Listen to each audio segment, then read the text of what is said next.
This is a great time to be in the church because God is doing something in the church right across our nation. And I love the Canadian church. I think the Canadian church, I have family in the States, I do travel in the States, but there's something about the rawness of the Canadian church. It's just raw, and it's just like, it's awesome. So good. I have a story to tell you. How many of you want a story? I want to tell you about one of the coolest buildings the most amazing buildings in the world. It's not in Paris or London or Rome. It's actually in a small German town. And this building has the world's largest organ. And it's an organ that Mozart actually played on in this. Isn't that crazy to think that there's a building around where Mozart's feet were or his butt sat on some chair or something like that? Isn't that just, it's mind-boggling to think that there is a building. We don't have buildings that old because Canada's not even that old. But this building, it survived several wars, including World War II, where in 1944, there was an air raid over this village in Germany, and 80% of the village was wiped out.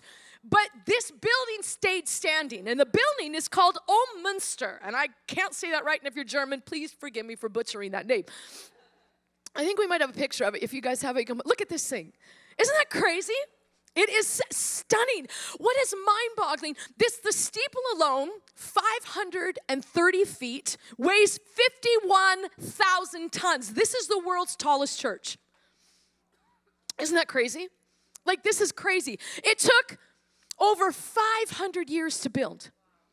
1377 to 1890, which means most of the building took place long before there were machines, long before there were engines. We're talking literal horsepower, people. Grunt work. I have no idea how you put up a steeple that high without a man lift. How do you do that? It's mind-boggling to think that great-great-grandfathers worked with their grandfather, their grandkids or whatever, and fathers worked alongside sons. And what's crazy is you got men and women who would have poured in their time and their energy and their resources into a building they knew that they were never going to see completed. Isn't that amazing? How they would give themselves to something for the next generation. They knew that their great, however many greats, grandkids or whatever would be able to enjoy this building. But there is a sad part to this tale. Everybody say sad. Sad. Oh, you guys are very dramatic. Wonderful. This is something that the founding fathers failed to take into account for. That's the one thing that could destroy this building. Now, bombs streaming through the air couldn't threaten this building, but you know what is threatening this building today? Streams of urine. Yes.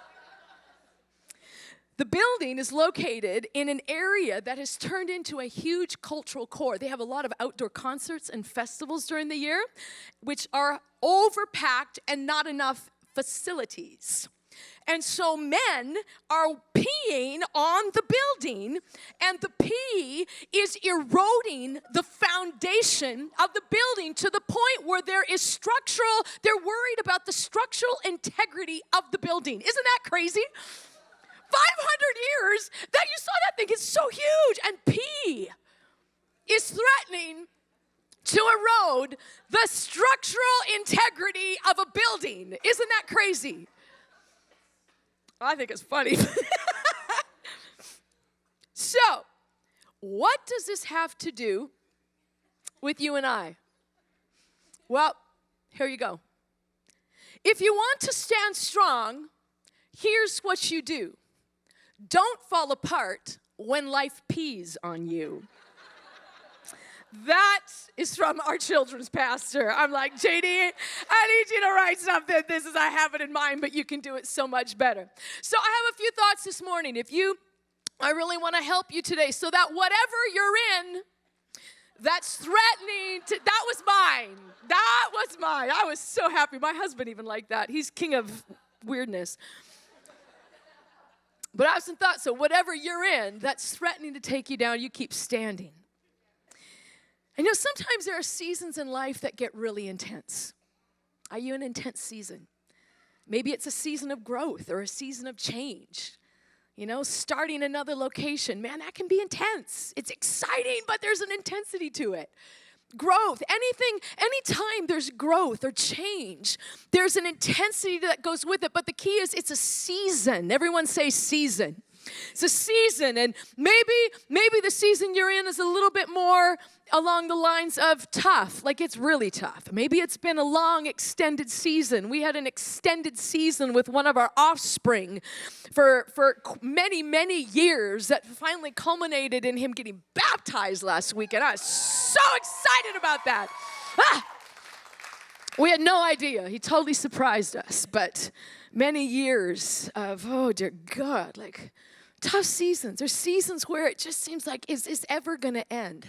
Maybe that's where you're at.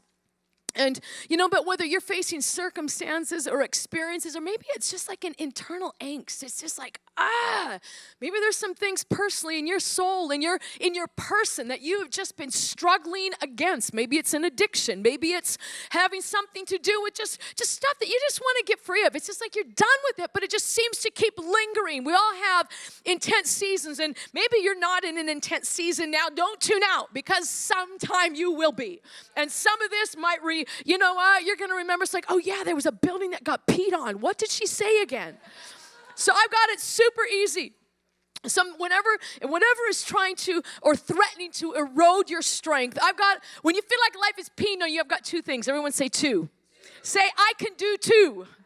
You can do two. I want to give you some perspectives that I hope will help you get some strength for some tough seasons, or to help you keep standing when the tough seasons hit.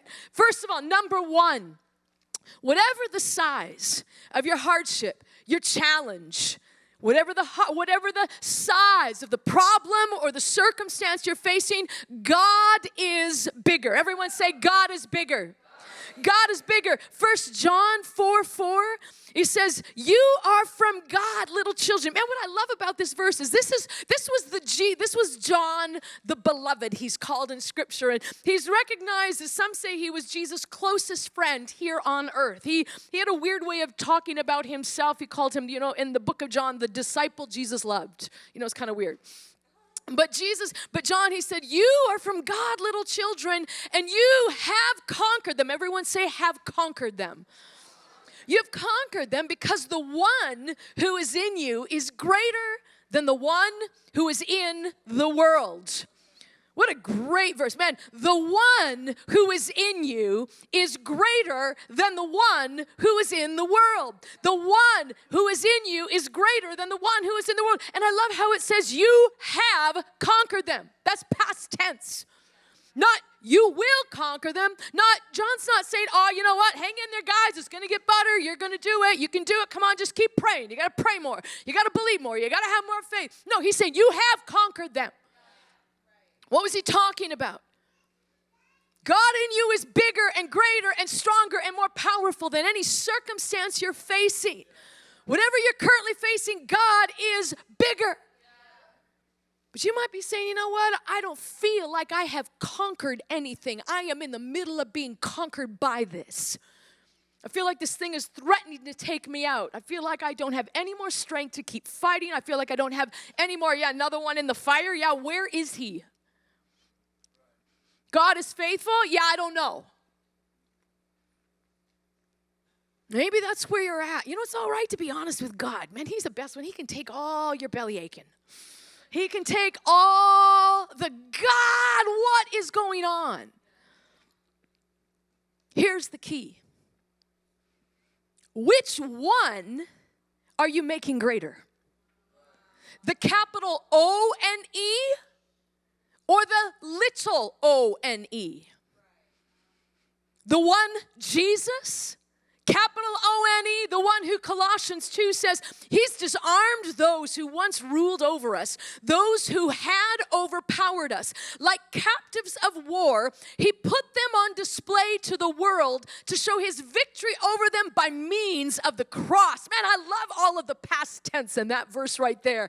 It's so much that Jesus accomplished at the cross. He is the capital O-N-E, but who's the little O-N-E?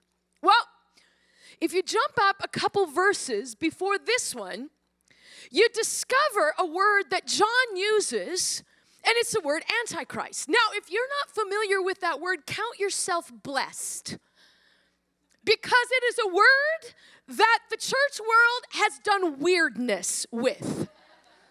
And people who like making cheesy bad B movies that are just like, it's like if you've grown up in church, you know what I'm talking about.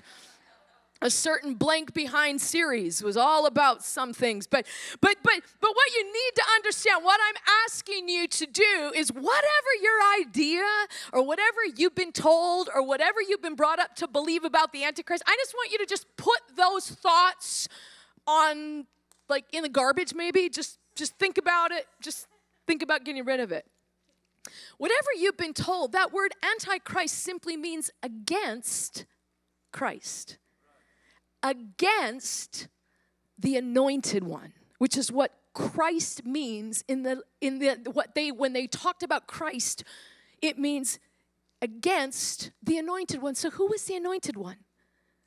Well, the anointed one for John and all of the people in Jesus' day, the Jews of Jesus' day, the anointed one was the Messiah. The anointed one who was going to come to earth, set up God's rule on the planet, restore God's favor back to the Jewish people. And the anointed one was going to be the Messiah that was going to bring peace and bring joy and bring celebration and bring God's justice. In other words, the Messiah was going to be the one that was going to start God's program to make all of the wrongs right. And it was going to be the greatest celebration ever. That was who the anointed one was. He was the one who was going to bring wholeness and healing and freedom and justice and power and fullness of life. The anointed one is Jesus.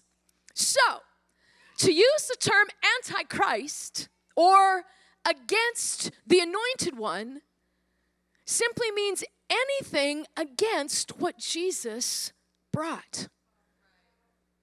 Anything against peace is anti-anointed one.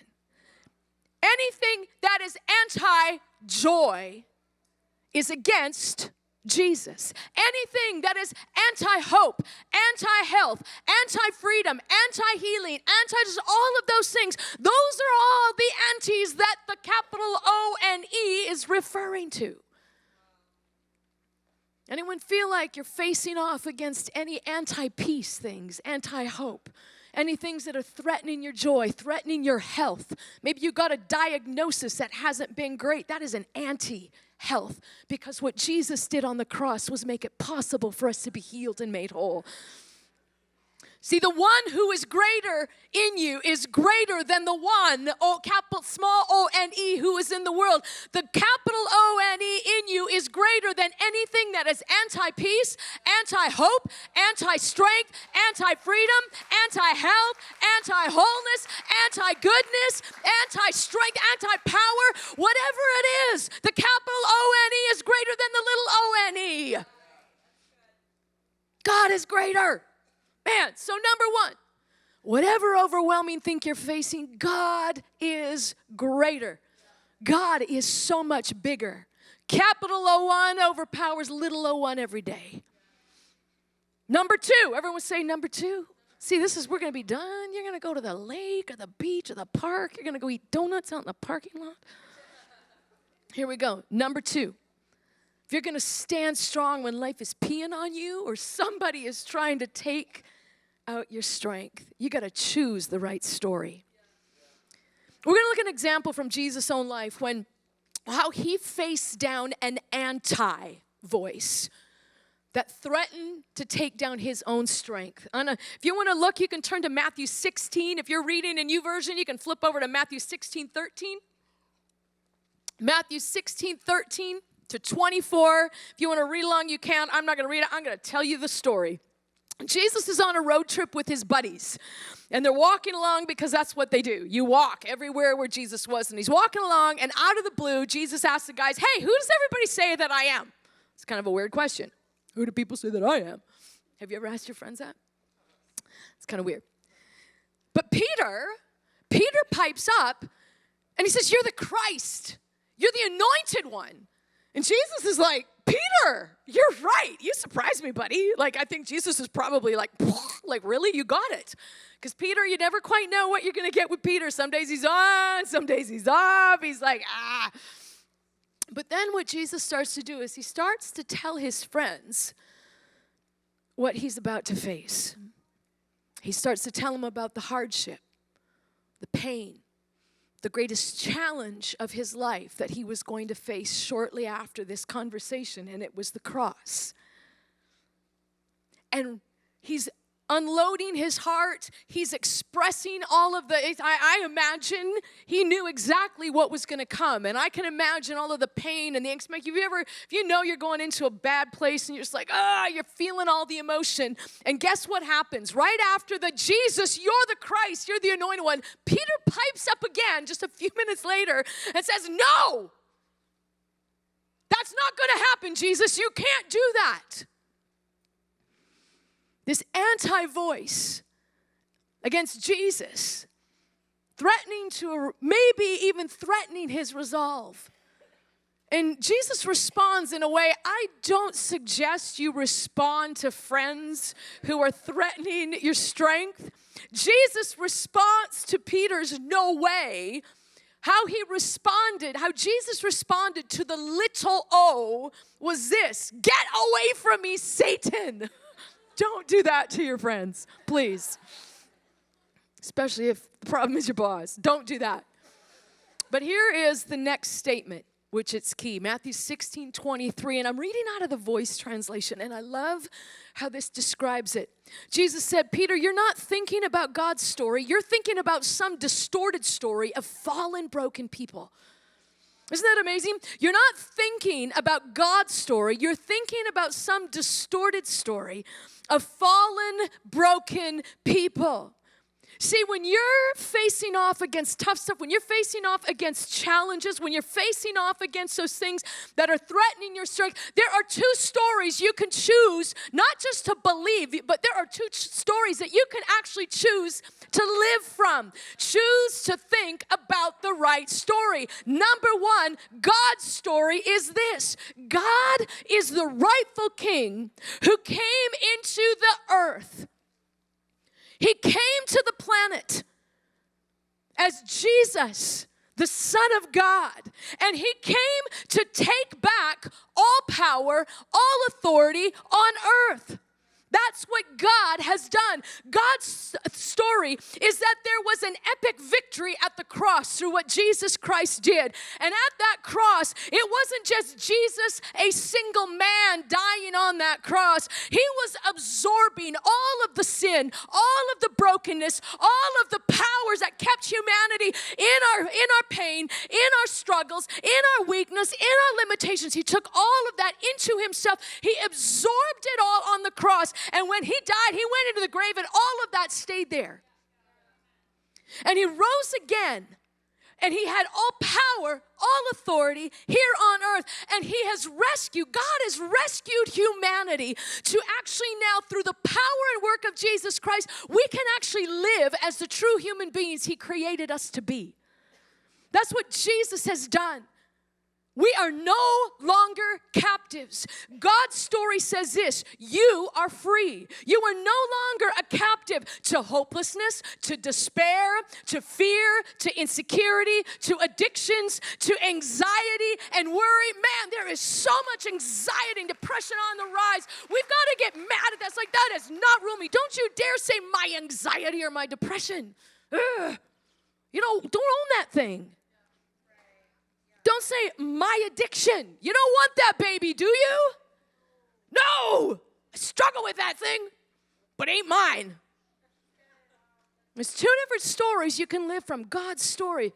But there's also The distorted story of fallen, broken people who are still captive, who are still manipulated and weighed down and controlled by fear and helplessness and anxiety. The distorted story of people still trapped and overcome and limited by the brokenness in our world. See, which story are you going to live from?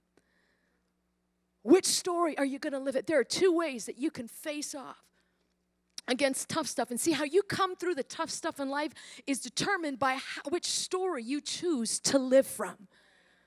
We have a choice. See, there's two ways. Number one, Peter's way, which was no.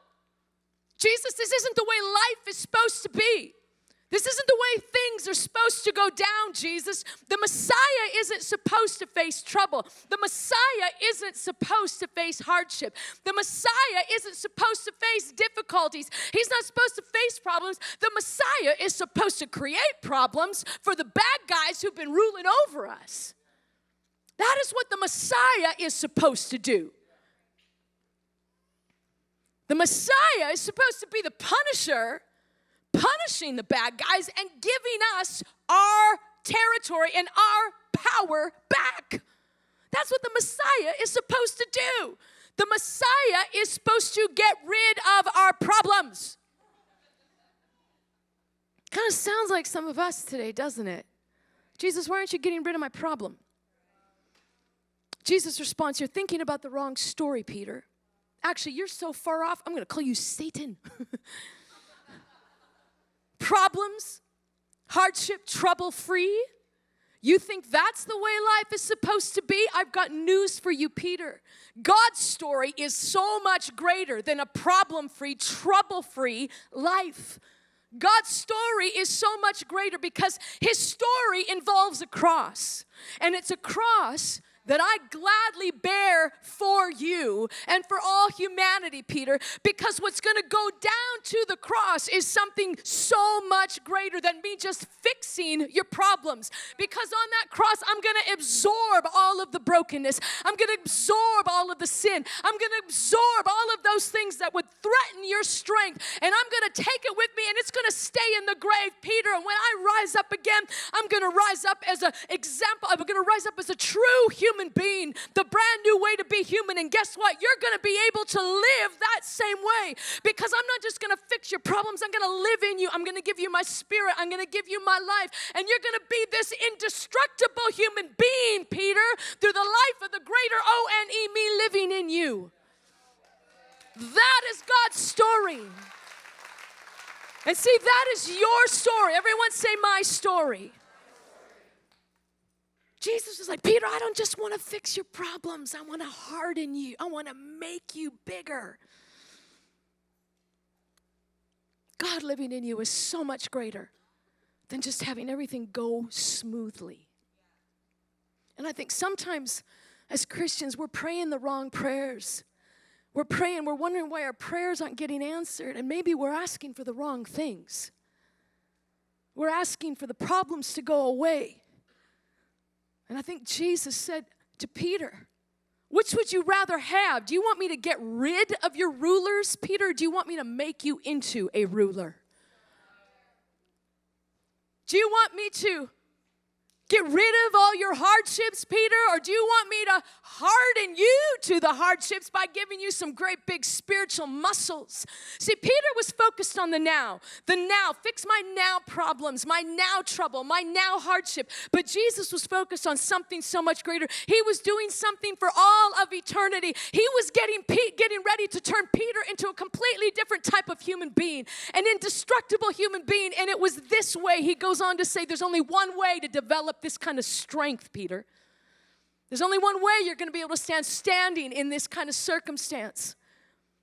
And in Matthew 16:24, Jesus, he said, if you want to follow me, you must deny yourself the things you think you want, and you must pick up your cross and follow me.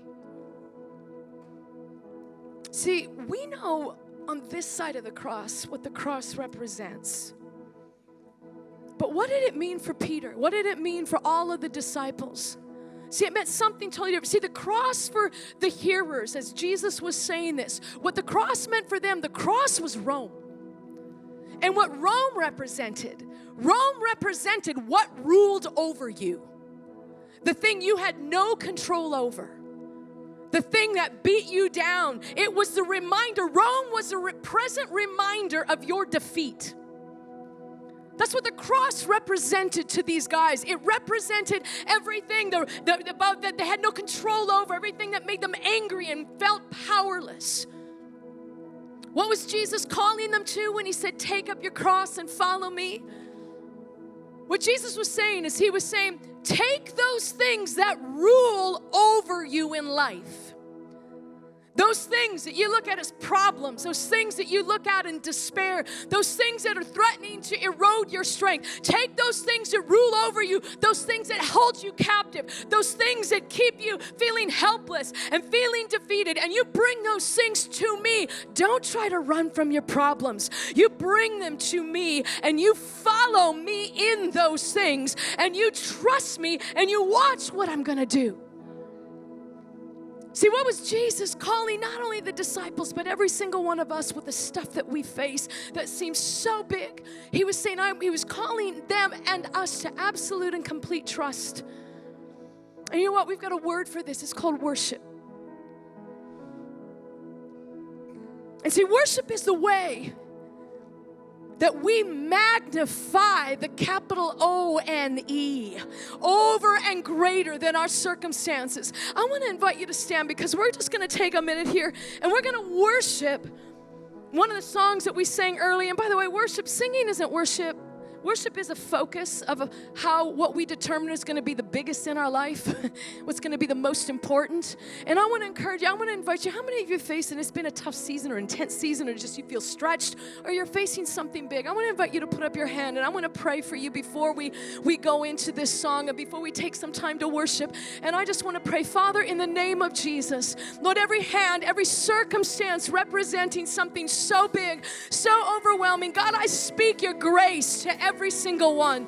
God, I thank you that you're going to today do something significant. You're going to cause a shift in perspective that's going to release fresh faith, fresh strength to your people as we magnify you, Jesus, and declare you're greater than the circumstance we're in. In Jesus' name, amen. Come on, let's worship. Thanks for watching. If you enjoyed this content, make sure to hit that subscribe button so you don't miss any future videos. If you'd like more information about Celebration Church, head over to our website at celebrationedmonton.com. Thanks again for watching, and don't forget to subscribe.